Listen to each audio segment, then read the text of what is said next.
Assalamualaikum warahmatullahi wabarakatuh. Perkenalkan, nama saya Detri Julinda, NIM 2020 31161, kelas D Informatika. Di sini saya akan mempresentasikan hasil tugas komunikasi data, yaitu materi tentang teknologi terbaru, komputer, dan komunikasi data. Pada kesempatan kali ini ada 3 pembahasan, yaitu yang pertama USB 3.0, yang kedua GPU, dan yang ketiga itu ada DDR5 atau RAM DDR5.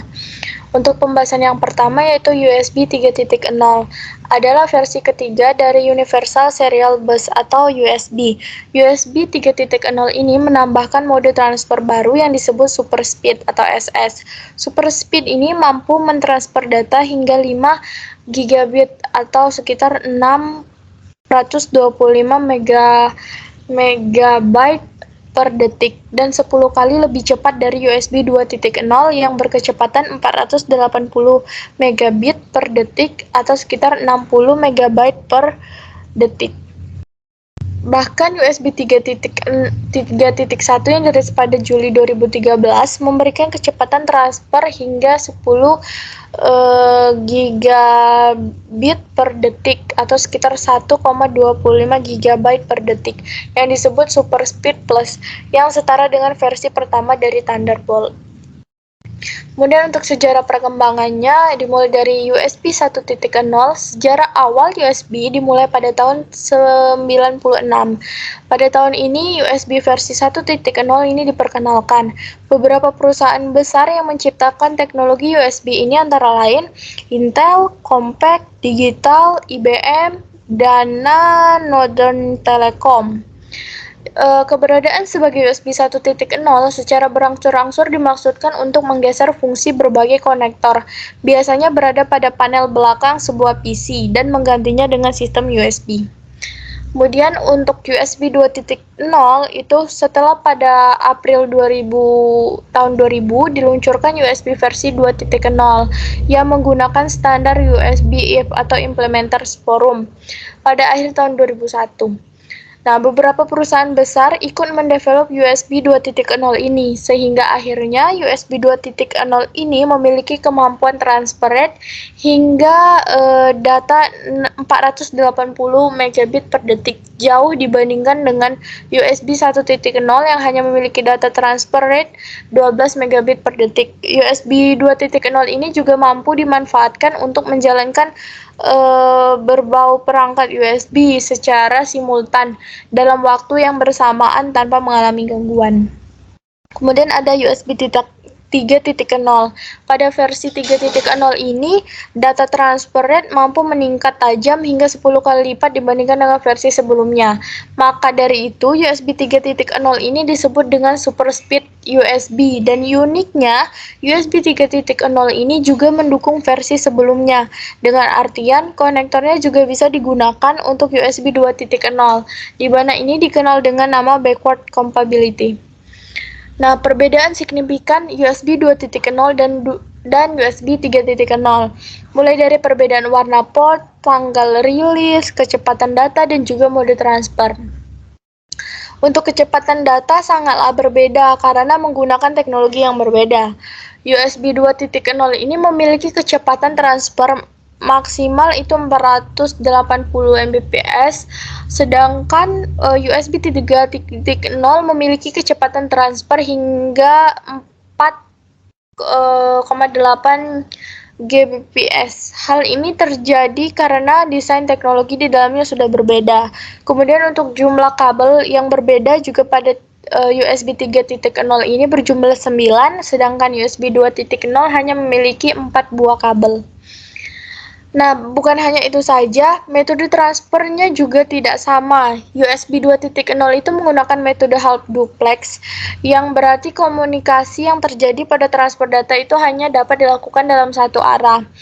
Berbeda dengan USB 3.0 yang menggunakan metode full duplex, yang berarti komunikasi yang terjadi dalam transfer data itu dapat dilakukan dalam dua arah, sehingga pengguna dapat mengirim dan menerima data dalam waktu yang bersamaan. Kemudian ada transfer data dan sinkronisasi. Transaksi superspeed dimulai dengan host membuat permintaan diikuti dengan respon dari perangkat USB 3.0. Perangkat bisa menerima permintaan ataupun menolaknya. Jika sinyal itu diterima, maka perangkat akan mengirim atau menerima data dari host tersebut. Jika endpoint mati, maka perangkat akan merespon dengan stall handshake. Jika ada kekurangan ruang buffer atau data, maka meresponnya adalah not ready atau NRDY yang dikirimkan pada host untuk memberitahukan ketidaksiapan dalam proses penerimaan. Kemudian di sini ada pin. Konektor USB 3.0 itu memiliki konfigurasi fisik yang sama seperti pendahulunya, namun dengan tambahan 5 pin lainnya, VBus, D, D+, dan GND. Pin diperlukan untuk komunikasi USB 2.0. Tambahan pin pada USB 3.0 itu ada 2 pasang, yaitu pasangan diferensial dan 1 ground atau GND drain. Nah, ini merupakan gambar pin USB 3.0 standar min-A. Di sini terdapat tabel yang dimana ada pin, color, signal name, dan juga deskripsinya. Di sini ada warna merah dengan signal name VBus, ada warna putih demin, ada warna hijau D+, dan lainnya bisa dilihat dalam slide ini. Kemudian pembahasan yang kedua yaitu GPU. Unit pemroses grafis atau Graphic Processing Unit adalah sirkuit elektronik khusus yang dirancang untuk memanipulasi dan mengubah memori dengan cepat untuk mempercepat pembuatan gambar dalam frame buffer yang ditujukan untuk output ketampilan perangkat.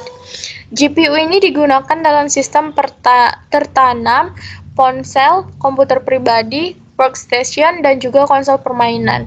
Istilah GPU ini dicetuskan oleh Sony dan dipakai untuk merujuk GPU Sony yang dipakai dalam konsol PlayStation atau PS, dan didesain oleh Toshiba pada tahun 1994. Istilah ini dipopulerkan oleh Nvidia pada tahun 1999 yang memasarkan GeForce 256 sebagai GPU pertama di dunia. Kemudian untuk sejarah perkembangannya, itu pada tahun 1970-an, papan sistem arcade telah menggunakan sirkuit grafis khusus sejak tahun 1970-an pada perangkat keras permainan video awal. RAM untuk bingkai buffer mahal, jadi chip video menggabungkan data bersamaan saat layar dipindai di monitor. Kemudian untuk seiring berjalannya waktu hingga tahun 2010 sampai sekarang, itu Nvidia memulai kemitraan dengan Audi untuk memberi daya pada dashboard mobil mereka. GPU Tegra ini memberi daya pada dashboard mobil, menawarkan peningkatan fungsionalitas untuk sistem navigasi dan hiburan mobil. Kemajuan teknologi GPU pada mobil telah membantu mendorong teknologi self-driving. Kartu AMD Radeon HD 6000 series AMD dirilis pada tahun 2010 dan pada 2011. AMD merilis GPU Discrete 6000 M series untuk digunakan pada perangkat seluler. Kemudian perusahaan GPU. Banyak perusahaan telah menghasilkan GPU dengan sejumlah merek. Pada tahun 2019, itu Intel, Nvidia, dan AMD adalah pemimpin pasar pangsa pasar. Dengan pangsa pasar masing-masing sekitar 49,4%, 27,8%, dan 20,6%. Namun, angka-angka itu termasuk solusi grafis terintegrasi Intel sebagai GPU. Tidak termasuk itu, Nvidia dan AMD juga mengendalikan hampir 100% pasar pada tahun 2018. Pangsa pasar mereka masing-masing adalah 66% dan 33%. Kemudian ada fungsi komputasi. GPU modern menggunakan sebagian besar transistor mereka untuk melakukan perhitungan terkait dengan grafik komputer 3D. Selain perangkat keras 3D, GPU saat ini mencakup akselerasi 2D dasar dan kemampuan frame buffer, biasanya dengan mode kompatibilitas VGA. Nah, untuk bentuk GPU itu di komputer pribadi ada 2 bentuk utama GPU, masing-masing memiliki banyak persamaan. Yang pertama ada Dedicated Graphic Card, juga disebut discrete, dan yang kedua itu integrated graphic, juga disebut share graphic solution atau integrated graphic processor atau IGP, atau Unified Memory Architecture atau UMA. Kemudian materi yang terakhir itu DDR5. Pada RAM DDR5 ini adalah evolusi RAM terbaru penerus dari generasi sebelumnya, yaitu RAM DDR4. RAM DDR5 ini mengalami banyak peningkatan dari kinerja yang semakin cepat, kapasitas yang semakin besar, dan voltage daya yang semakin hemat energi. Tetapi DDR5 saat ini hanya didukung oleh proses desktop generasi ke-12 Intel atau prosesor Alder Lake. AMD diperkirakan akan meluncurkan chip yang kompatibel itu untuk DDR5 pada tahun 2022.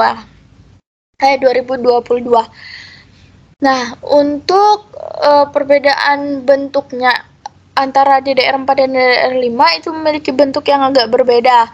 Dilihat pada gambar ini menunjukkan perbedaan mendasar dalam tata letak PCB, yang mana terletak berbeda sekian mili.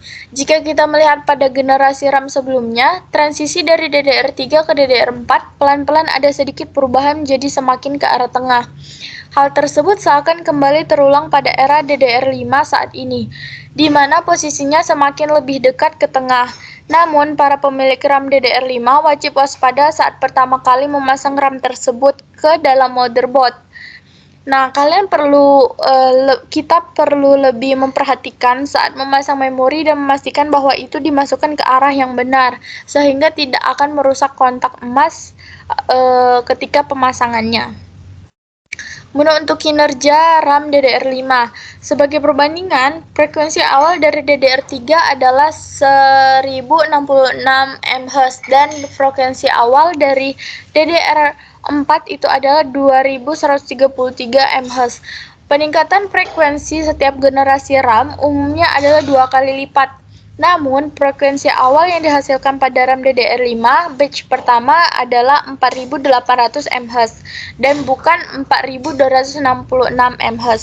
Peningkatan performa tersebut sebesar 2,25 kali lipat dibandingkan generasi sebelumnya. Tetapi produsen juga sudah mempersiapkan kecepatan frekuensi selanjutnya RAM DDR5 batch kedua yang sebesar 5600 MHz hingga maksimum itu sekitar 8400 MHz. Kemudian seberapa hemat daya RAM DDR5? Nah, seiring dengan perkembangan RAM, voltage tegangan operasi dasar memori terus menurun, yang berarti operasi memori semakin hemat energinya. Intinya, RAM yang dulu memakan banyak daya, kini semakin hemat energi berkat teknologi yang semakin baru dan dikembangkan.